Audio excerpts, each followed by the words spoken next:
Já aqui tenho a doutora Ana. Boa noite. Muito boa noite, doutora Ana. Sexta-feira, Desculpe, 10 da noite, fantástico. eu agradeço-lhe imenso Eu esta acabei agora de ter uma dedicação. entrevista que atrasou um bocadinho e por isso é que me atrasei, desculpe. Não faz mal nenhum. Olha, é uma honra para mim ter uma profissional, mas acima de tudo uma mulher como a doutora Ana neste meu microprojeto. Muito obrigada. O prazer Fico é todo meu. extremamente agradecida. O prazer é todo meu. Muito obrigada. Toda a gente a conhece, doutora Ana. Portanto, é verdade, toda a gente a conhece, é uma figura de referência na saúde em Portugal e no mundo, mas em Portugal toda a gente a conhece. Obrigada. Mas seja como for, vou só dar uma ligeira apresentação. Muito bem. Portanto, a doutora Ana é médica, é especialista em medicina integrativa, que é esse o tema que nos traz aqui hoje, que é de toda a importância para vocês terem o conhecimento desta realidade, desta médica que, na minha opinião, vê além do véu. Além disso, é presidente também da Associação de Medicina Integrativa e é vice-presidente da Associação de Ozonoterapia. Muito bem. É, mais uma vez, com um enorme prazer e uma honra tê-la aqui, porque obrigada. Realmente o contributo que tem dado com o seu conhecimento, com a sua disponibilidade para toda a população portuguesa é maravilhoso. Muito obrigada. Obrigada, Margarida. É um prazer estar aqui consigo e falar um pouquinho daquilo que eu estudo e daquilo que eu sei sobre a medicina integrativa. Portanto, a medicina integrativa pretende ser uma área médica e da saúde na qual conseguimos integrar outras abordagens médicas complementares à nossa medicina convencional e que possam, de alguma forma, ajudar os nossos pacientes, os nossos utentes, as pessoas que nos procuram. Portanto, tentarmos que, além da visão mais convencional, mais do corpo físico propriamente dito, introduzirmos outras variantes como a parte emocional e a parte mental na equação dos problemas que nos trazem os nossos pacientes. Essa é a lógica daquilo que nós tentamos fazer dentro da medicina integrativa.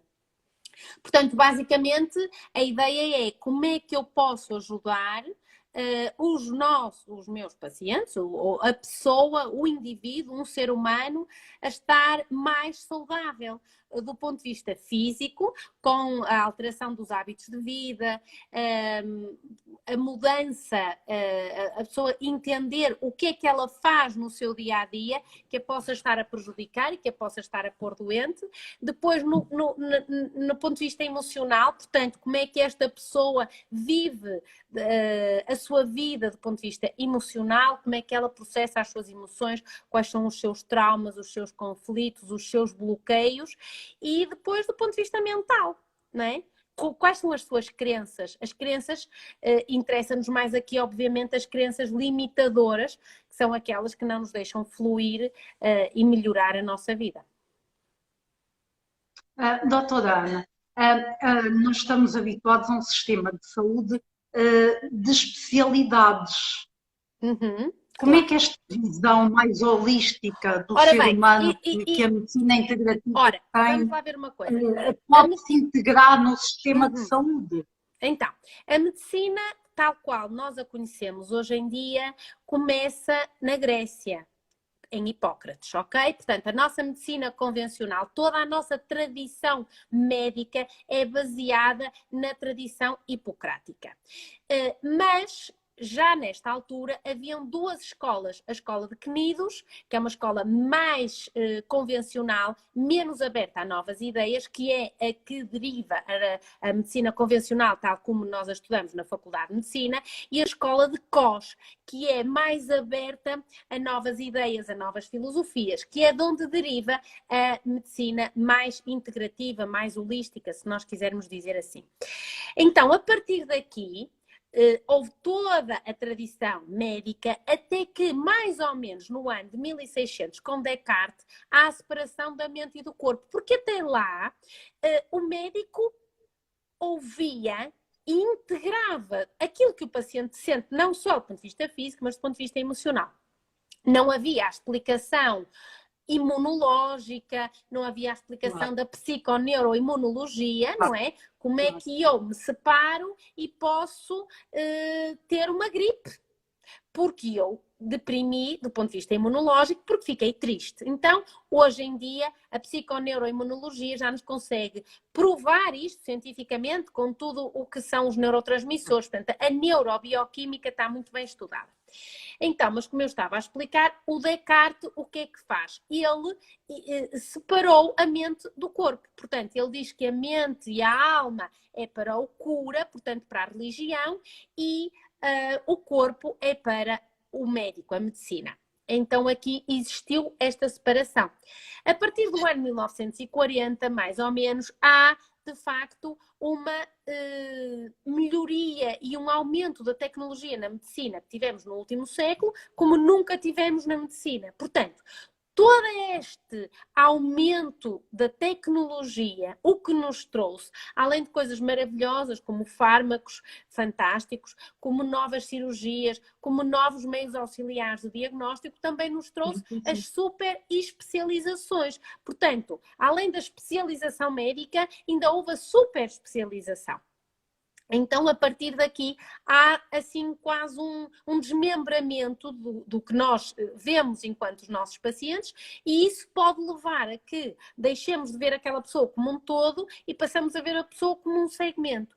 Então, é preciso que, enquanto médicos, tenhamos a noção de que é importante integrarmos aquilo que o paciente sente com a sua vivência do dia a dia, da sua casa, da sua família, do seu trabalho e do seu passado, dos traumas, das coisas mal resolvidas que essa pessoa tem. Então, integrarmos tudo isto é, no fundo, o praticar a medicina integrativa. A medicina integrativa pode ser praticada por qualquer médico, qualquer profissional de saúde, porque se eu tenho um ortopedista que, por definição, é uma especialidade, não é? Nós costumamos dizer entre os colegas, entre os amigos, não é? Entre os médicos, mais bruta, digamos assim, não é? Que é os ossos e pronto, e é aquela coisa assim um bocadinho mais à bruta. Pode ser um ortopedista integrativo. Por exemplo, se vê um problema de um joelho de uma pessoa e consegue perceber que ali tem um determinado ponto de acupuntura, que esse ponto de acupuntura está com um meridiano de acupuntura, que tem mais a ver com uma determinada emoção, que tem a ver com aquilo que a pessoa sente naquele momento. Então, eu não tenho que abandonar a minha especialidade de base para ser integrativa. Eu posso ser integrativa quando eu sou endocrinologista, e eu estou a, por exemplo, um doente que me pede que precisa de emagrecer e eu consigo entender que aquela pessoa, por exemplo, engordou após a morte do pai, por exemplo. Então, eu tenho que falar a essa pessoa para ela tomar consciência dessa realidade e com isso nós vamos, de facto, à cerne da questão e não simplesmente passarmos uma dieta. Essa é a lógica daquilo que nós estamos a fazer aqui. Mas, então, doutora Ana, a medicina integrativa, podemos usá-la ou consultá-la como preventiva e para manter a saúde, mas também em todo tipo de diagnósticos. Com certeza. A medicina integrativa, por definição, é uma medicina muito preventiva. Porquê? Porque nós conseguimos, pela conversa que estamos a ter com os nossos pacientes, conseguimos fazer quase uma consultoria dos hábitos de vida daquela pessoa. E, portanto, a partir daí eu consigo dizer à pessoa que, olha, ainda não tem nenhuma doença, mas, por exemplo, o senhor deita-se muito tarde, não dorme, fica no telemóvel até muito tarde. E isso vai provocar uma sobreestimulação do ponto de vista elétrico que entra pelo olho e que lhe vai afetar a glândula pineal, que é a epífise, que é responsável pela produção da melatonina, por exemplo. Sim, E isto sim. vai ter efeitos no corpo, embora aquela pessoa ainda não se está a sentir mal, porque, por exemplo, um jovem tem 40 anos, mas o prolongar um mau hábito de vida irá ter as suas consequências mais tarde. Por exemplo, eu posso perguntar a uma pessoa como é que funcionam os seus intestinos, ok? E a pessoa diz que os intestinos funcionam 3 e 3 dias, e isso que para aquela pessoa é normal, porque a vida toda o intestino funcionou 3 em 3 dias, não é normal. Porque o normal é que o intestino funcione entre 1 a 2 vezes por dia. Então, pela conversa e pelas perguntas dos hábitos de vida daquela pessoa, nós conseguimos ajudar aquela pessoa a melhorar ligeiramente a sua qualidade de vida.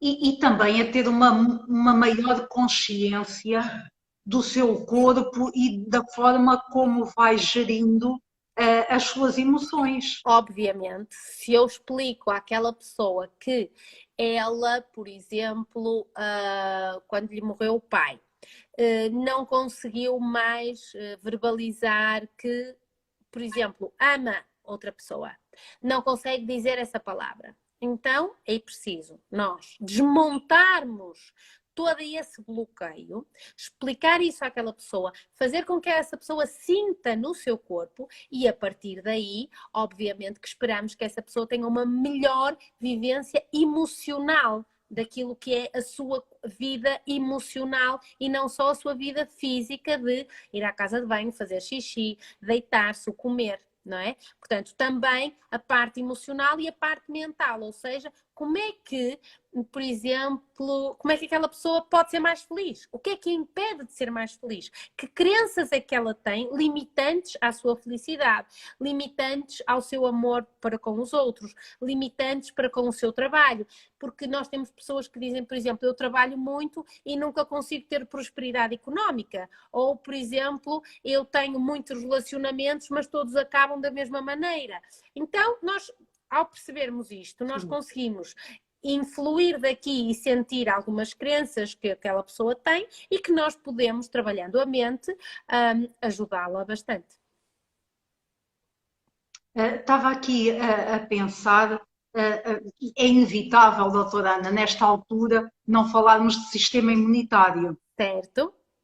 Paralelamente ao sistema imunitário, também é duplamente inevitável falarmos de todo o sistema nervoso, com toda Certo. esta conjuntura. Uhum. De que forma, ou o que é que a doutora Ana, com todos os estudos e tudo o que tem feito sobre esta temática durante este ano, porque eu tenho acompanhado e tenho visto que tem feito um trabalho exímio, o que é que podia dizer às pessoas sobre esta fase que todo o mundo está a passar, não somos só os portugueses? Sim, então, assim, do ponto de vista preventivo em relação a um vírus, vamos falar assim mais genericamente, para não entrarmos no drama do bicharoco. Então, do ponto de vista preventivo, eu penso que nós podemos dizer o seguinte. Primeiro, é fundamental, falando no corpo físico, é fundamental a nossa qualidade do sono.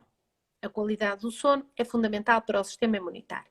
Depois, a qualidade da minha dieta, ou seja, eu tenho que privilegiar uma dieta moduladora da inflamação. O que é que isto quer dizer? Que eu devo evitar os alimentos que me inflamam a partir daqui. Depois, eu tenho que garantir que o meu sistema gastrointestinal, o meu sistema urinário estão em condições, ou seja, que eu consigo eliminar as minhas toxinas, porque, por exemplo, se eu vou à casa de banho 3 em 3 dias, isso já me indica que eu não estou bem e eu preciso de privilegiar todo o meu intestino, que é muito importante para o sistema imunitário. Depois, a questão das radiações. Tenho que ter cuidado na minha casa, não estar demasiado ao telemóvel, ter cuidado com o computador, ter cuidado com a radiação do Wi-Fi. Então, este tipo de pormenores, porque isto interfere na glândula pineal e interfere no sistema imunitário. Então, por exemplo, à noite, desligar o Wi-Fi da casa toda é uma coisa fantástica. Já sei que o vizinho de cima tem, o vizinho de baixo também tem, mas se eu pelo menos consigo desligar a minha, eu já consigo fazer alguma coisa. Pronto. Do ponto de vista emocional, como é que eu me sinto, se eu estou bem, se eu tenho algum problema, e pelo menos eu ter a consciência de que isso interfere no meu sistema imunitário. E depois o que é que eu posso fazer? Portanto, eu posso tomar vitamina C, é fundamental a vitamina C, tomar vitamina D, tomar zinco e selênio e tomar magnésio. Então, assim, de uma forma muito genérica, estes são os componentes ortomoleculares que eu posso tomar para estar mais modulada do ponto de vista imunitário. É muito importante que as pessoas entendam que não existem receitas infalíveis, existem um conjunto de situações que executadas nos podem levar quase a um estado mais ótimo de saúde. Sabe qual é o problema? É que a maioria das pessoas acha que por não ter nenhum sintoma não está doente. Ou seja, se eu não tenho dor de cabeça, se eu não tenho, se eu durmo, se eu como, se eu faço a minha vida do meu trabalho, não tenho sinusite, não tenho febre, não tenho nenhuma doença conhecida, então isso para mim é o estar bem. E é mentira. Portanto, a saúde é muito mais do que a ausência de doença. Então, muitas vezes, o que acontece, e estamos a ver isso com o Covid, é que o Covid dá um estado hiperinflamatório na terceira fase da infecção por Covid, exatamente quando o paciente apresenta de base um estado inflamatório que se calhar o próprio não sabia. Porque há uma definição que se chama a inflamação crónica de baixo grau, que não é um diagnóstico imagiológico, é quase um diagnóstico clínico. Claro que existe um diagnóstico laboratorial disto, existem marcadores inflamatórios que eu posso pedir aos meus pacientes, mas é um diagnóstico muito clínico, porque se eu tenho uma pessoa que me conta que teve várias infecções na sua infância, por exemplo, que come pessimamente, que trabalha 12 horas por dia, que dorme muito mal e que fuma, eu sei que esta pessoa, embora não tenha doença nenhuma, tem uma inflamação crónica, ou a chamada meta-inflamação. Então, esta inflamação é um fator de risco para, se a pessoa tiver o Covid, ter uma resposta um bocadinho mais exagerada e que pode comprometer a sua saúde de uma forma mais perigosa, digamos assim. Então, termos o cuidado de perceber o que é que nós estamos a fazer na nossa vida que nos esteja a inflamar, não só do ponto de vista físico, mas do ponto de vista emocional, porque o stress é, sem dúvida, um fator de risco para a inflamação crónica, silenciosa, ou seja, não tenho sintomas, mas se eu trabalho imenso, se eu vivo ressentido, se eu vivo com raiva, por exemplo, se eu faço um trabalho que eu não gosto, então eu estou inflamada. E, portanto, eu estou mais sujeita a ter, a que me apareça alguma doença. Este projeto da saúde global, quando eu pensei nele, era de alguma forma exatamente para trabalhar um bocadinho isto da individualização de eu só tenho dores de cabeça, de resto estou toda bem. Ou eu tenho muitos cuidados com a alimentação, mas depois quando se vai a ver, afinal a qualidade ou a forma de cozinhar também não é assim tão boa. E depois, de alguma forma, esta saúde global do planeta, que é a nossa saúde em espelho, certo, está bastante comprometida. Concordo em absoluto. Nós não nos podemos separar daquilo que é o nosso meio ambiente e daquilo que é o planeta Terra. Primeiro, por uma situação que é pouco falada, que é a radiação eletromagnética da Terra interfere diretamente com o meu centro cardíaco, com os meus chakras e, portanto, eu sou influenciada pela radiação do planeta. Assim como, por exemplo, nós vamos andar de avião e nunca nos apercebemos que somos influenciados pela radiação cósmica. Estamos, antes, o facto de estarmos mais próximos do Sol, recebemos mais radiação cósmica quando andamos de avião. Então, o planeta também está doente. Porque o homem não soube respeitar os limites da natureza, não soube conviver com a natureza. Nós perdemos em absoluto este ritmo biológico, este ritmo circadiano, o ritmo das estações, o ritmo da lua e do sol, o ritmo das marés. Então, nós perdemos este ritmo biológico que também influencia a nossa vida, porque nós somos uns seres biológicos, não é? Os seres vivos, o ser humano. Então, o nosso planeta está doente e nós estamos a ficar doentes com o planeta ou pelo planeta. Por isso, é muito importante termos esta consciência e também como é que nós podemos estar melhor com o planeta. Repare, uma das coisas que mais me chocou o ano passado é que quando o mundo, de repente, pararam os aviões, pararam os carros, parou tudo, determinados sítios do planeta voltaram a ter vida da natureza, como por exemplo em Veneza, não é? E muitos outros exemplos. Então isto a mim chamou-me imensa atenção, no sentido em que este vírus, de alguma forma, também pode ser uma forma de que o nosso planeta nos esteja a dizer o que é que vocês estavam a fazer, o que é que nós, enquanto humanos, nós não tivemos em atenção determinados limites. E, portanto, a partir daqui, eu penso que devemos fazer uma reflexão, ter mais cuidado. A medicina ambiental já é uma realidade e, por isso, eu sou o meio ambiente sou eu. Eu sou influenciada pelo meio ambiente e eu influencio o meio ambiente. Então, como é que nós podemos ter cuidado com a comida processada, por exemplo, não usar tanto plástico, ter cuidado com a água quando tomamos banho? Repare, nós vivemos num país que é um país civilizado, ocidental, nós não temos a mínima percepção de quando estamos a gastar a água, o que é que está a acontecer no resto do mundo? Porque existem muitos sítios no mundo onde há falta de água. E nós aqui somos capazes de tomar um banho que demora 10 ou 12 minutos. Portanto, não temos o respeito a esta consciência. Não temos o respeito pelo plástico, utilizamos demasiada comida processada. Portanto, a ideia é desempacotar menos, o desembalar menos e o descascar mais, ou seja, voltarmos mais para a fruta e para os vegetais, o descascar e o desempacotar, usar menos as embalagens, ter o respeito pela agricultura biológica, pela agricultura biodinâmica, porque isso favorece um comércio de uma agricultura que tem mais em respeito ao ambiente. Então, estes pequenos, por exemplo, imagine, o comprar a carne da agricultura biológica, o comprar peixe que seja de mar e não da aquicultura. Eu vou ao supermercado e eu nunca ouço as pessoas a perguntar à menina da peixaria se o peixe é da aquicultura. O peixe é todo da aquicultura, praticamente. Por exemplo, a cosmética que nós usamos, essencialmente as mulheres, usarmos uma cosmética mais biológica, com menos metais pesados. Então, estes pequenos conselhos são conselhos que vão, se cada uma de nós que nos está a ouvir fizer isto, então já são algumas pessoas que vão fazer e deixar a sua marca no planeta e melhorar a qualidade de vida de todos nós. Claramente. Vou partilhar consigo uma reflexão que eu costumo fazer sozinha e agora vou partilhar consigo e, claro, em público. Acho muito interessante este comportamento humano, doutora Ana, de saber perfeitamente o que é correto e o que é que não é correto, o que é destruição e o que é a construção.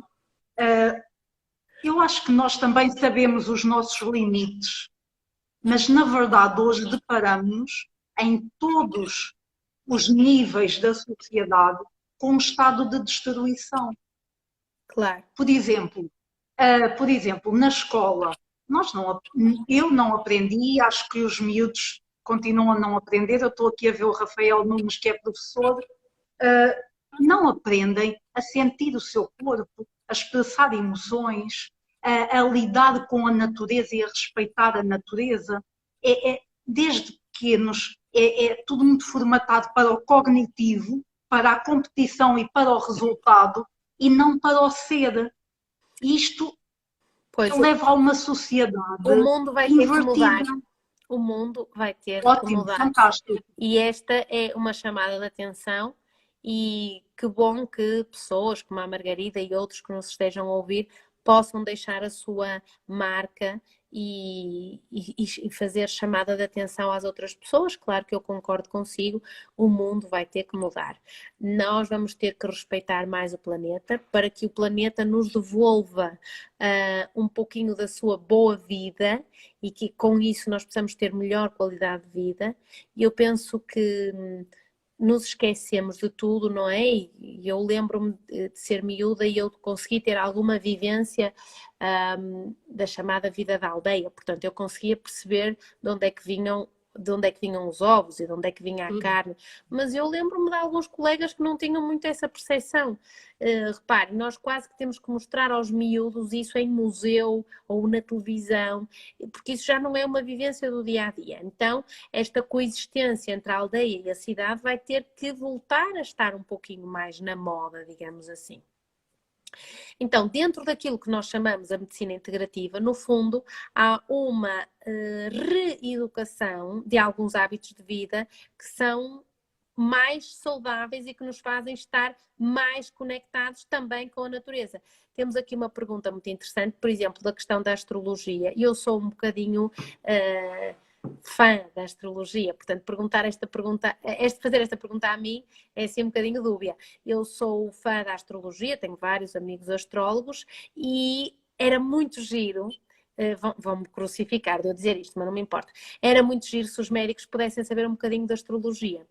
Porque, na realidade, é muito engraçado ver, por exemplo, dentro da medicina, a parte da saúde dentro da astrologia, portanto, incorporar isto, e eu tive algumas experiências com isto muito interessantes e, portanto, posso dizer que, obviamente, um bom astrólogo poderia ajudar um médico e eu muitas vezes recomendo aos meus pacientes que possam ir a um astrólogo para entender algumas coisas que lhes estejam a acontecer na vida.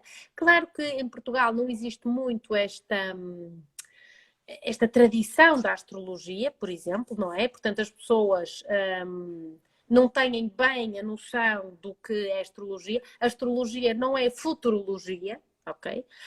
A boa astrologia é exatamente uma pessoa conseguir ver dentro da cor do que seja a sua conformação e configuração dos planetas, a maior probabilidade que aquela pessoa tem de A, B ou C. Então, é importante percebermos isto, não é futurologia, porque senão confunde-se muito os termos e é por isso que depois, no fundo, repara, é quase o que acontece com a medicina integrativa e determinadas outras terapias, não é? É preciso saber distinguir o que é uma medicina integrativa, o que é uma terapia alternativa, para que as pessoas entendam o que é que estão à procura exatamente. Então, na astrologia, eu penso que há bons astrólogos e não sendo futurologia, é uma área muito interessante e que podia ser incorporada em algumas áreas até da medicina. Que engraçado.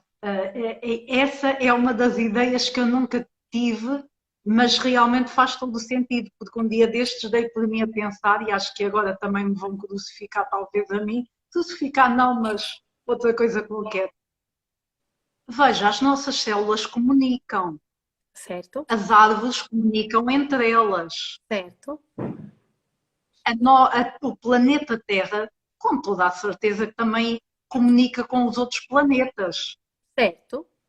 Sou capaz de aceitar isso completamente. Portanto, esta ideia da separação, da fragmentação, veio-nos trazer uma mediocridade de pensamento e um esquecimento deste olhar global do cosmos. O problema é que nós estamos muito habituados a pensar no material e a sentir o material. Tudo aquilo que eu não sinto e que eu não toco não existe. Não existe. Mas repare, o António Saint-Exupéry escreveu o essencial é invisível aos olhos. Obviamente que ele não estava a falar em física quântica, mas se deixarmos o romance de lado e levarmos isto para a física quântica, nós hoje em dia sabemos que há muitas coisas que eu não vejo e que existem. E muito importante é que o observador muda o observado. Então, muito daquilo que nós chamamos ciência e prova definitiva não é bem assim, porque está a ser influenciado por aquilo que está a acontecer. Então, a partir daqui, repare, nós temos que entender que o pensamento que nós tínhamos antigamente já não funciona mais. Temos que entender que uma coisa que ainda não está provada como ciência não significa que não exista. Porque a ciência já existia antes de haver o nome ciência. Quer dizer, isto são frases que eu às vezes costumo brincar, mas que nos obrigam a pensar um bocadinho fora da caixa. Porque uma coisa não passa a existir só porque está provada, já existia antes. Então, aliás, a ciência não tem assim descoberto nada de extraordinário de leis e não vai descobrir da mais. natureza que anteriormente os nossos antepassados já não dissessem de uma forma talvez mais mística. Não vai descobrir mais, porque houve no século passado realmente a super especialização e a super tecnologia da medicina e da ciência. A partir de agora vão ser coisas, vamos ter que nos virar para outro ponto e percebermos que existem outras dimensões além da dimensão material e com isto levarmos o nosso pensamento um bocadinho para além daquilo que está protocolado e conseguirmos chegar a outras formulações mentais que nos possam fazer sentir melhor. Porque, repare, nós se levarmos esta conversa para um lado um bocadinho mais filosófico ou mais esotérico do ponto de vista não só da medicina, nós conseguimos entender que viemos aqui para executar determinada programação existencial. Então, a partir do momento em que eu sei que eu tenho uma programação existencial e que eu sei qual é, eu esforço-me por cumprir essa programação existencial. Ou seja, o objetivo para o qual eu estou aqui no planeta Terra, se eu souber qual é, eu tento executá-lo e tento levar a minha programação e não deixar que acidentes de percurso da minha vida me possam tirar do meu caminho. Eu acho que isso é que é fundamental e acho que todos nós devíamos perceber o que é que estamos aqui a fazer, o que é que viemos aqui a fazer, porque isso fazia-nos estar mais conectados e, portanto, fazia-nos estar mais felizes. Faria-nos sentido de vida. Isso, é isso que eu estou a dizer. É exatamente isso que eu estou a dizer. Então, como é que eu consigo perceber melhor o que é que vim aqui fazer? Eu tenho uma determinada profissão, é isto que eu quero? E eu com isto consigo ajudar o maior número de pessoas para eu deixar de ter um ego-karma, que é eu olhar para o meu umbigo, eu ser muito bonitinha, eu tratar só da minha família e eu esquecer o resto do mundo. Portanto, por exemplo, se eu decido estudar um tema, escrever um livro, fazer uma palestra em que eu possa influenciar a vida de pessoas que eu não conheço, eu estou a trabalhar o meu polikarma. Porque então eu já toco na vida de outras pessoas. Então, a programação existencial não tem de chocar necessariamente com o meu livre-arbítrio. Porque eu posso estar alinhada de livre-arbítrio com a minha programação existencial. A programação existencial, nós se estivéssemos mais conectados e se aprendêssemos desde miúdos a estar mais conectados, então nós estávamos mais alinhados e podíamos desde cedo entender melhor qual era a nossa programação existencial. Neste momento, os adolescentes têm muita dificuldade em escolher aquilo que querem ser quando forem grandes. Mas, na realidade, é aí que se define a programação existencial. Embora depois se possa mudar, obviamente. Mas deveria ser mais aí em que nós devemos estar mais conectados e não ver a coisa só como o meu emprego o resto da minha vida, mas sim aquilo que eu vou fazer na minha vida que possa influenciar outras pessoas. Isso, por exemplo, é aquilo que eu digo aos meus filhos, é o que eles vão fazer na vida possa ajudar o maior número de consciências. E com isto estão bem. Tudo o que fizerem vai ser de sucesso, porque elevamos, além de nós próprios, o que nós viemos aqui fazer. Fantástico. É isso mesmo. Realmente se em vez de na escola só ensinar e em casa, as famílias, a parte cognitiva, se começássemos a olhar para o ser como um ser total e global e desenvolver e estar atento aos seus dons primordiais, todos nós não fazíamos vidas, pelo menos até um certo ponto de destruição, para depois nos reconstruirmos noutra fase da vida. Seria uma linha muito mais ascendente. Exatamente, essa é a lógica. Inclusivamente, nós podemos completar a nossa programação existencial mais cedo do que o previsto e então termos outra programação existencial na mesma vida. Isso é uma coisa fantástica, não é? É ganhar muitos cromos. E é um sentido de missão e de propósito que apaga todas as dificuldades que possam existir. Certo. E eu penso que o estar mais conectado, as dificuldades que vão existindo ao longo do percurso, sim, que todos temos, nos faz olhar para além de... por exemplo, quando eu tenho que executar determinada tarefa para terminar uma especialidade médica, vamos supor, o que isso me custa, os problemas que eu tenho, os bloqueios que eu vou ter, as chatices que eu tenho, eu costumo dizer, então, pensar só no fim. Por exemplo, neste exemplo que eu dei, que é terminar a especialidade. Ou, por exemplo, vamos supor assim uma coisa meia burra, mas pronto, mas não me lembro agora de outro exemplo a estas horas da noite. O fazer uma casa, não é? Vamos supor que isso será o máximo daquilo que eu quero. Mas eu tenho imensas chatices com o empreiteiro, com o senhor carpinteiro, com não sei quem, com o pintor. E devo pensar que eu quero a execução da casa. E o que eu vou sofrendo, entre aspas, até chegar lá, são as pedras no caminho. Então, isto deve ser a mesma coisa com a nossa vida. Então, eu tenho um determinado objetivo, eu sei que quero aquele objetivo, o resto que aconteça até eu chegar lá, eu tenho que me focar no objetivo final. E com isso, eu estou mais conectada e estou menos importada com os pormenorzinhos que às vezes não interessam a lado nenhum. Estamos totalmente em sintonia. Fantástico. Eu já sabia, agora comprovei totalmente. É maravilhoso ouvi-la. Muito Doutora bem. Ana, é muito tarde obrigada, já. Margarida. Eu agradeço-lhe muito. Obrigada. Estava aqui a ver se tinha alguma pergunta a assim muito, mas acho que não. Portanto, queria tanto agradecer-lhe mais uma vez o estar aqui e desejar-lhe um ótimo descanso. Obrigada. E um ótimo fim de semana. Muito bem. Muito obrigada. Foi um prazer. Um beijinho. Obrigada, Margarida, e obrigada a todos os que nos escutaram. Até à próxima. Fantástico. Obrigada. Um beijinho muito grande. Até à próxima. Obrigada. Obrigada.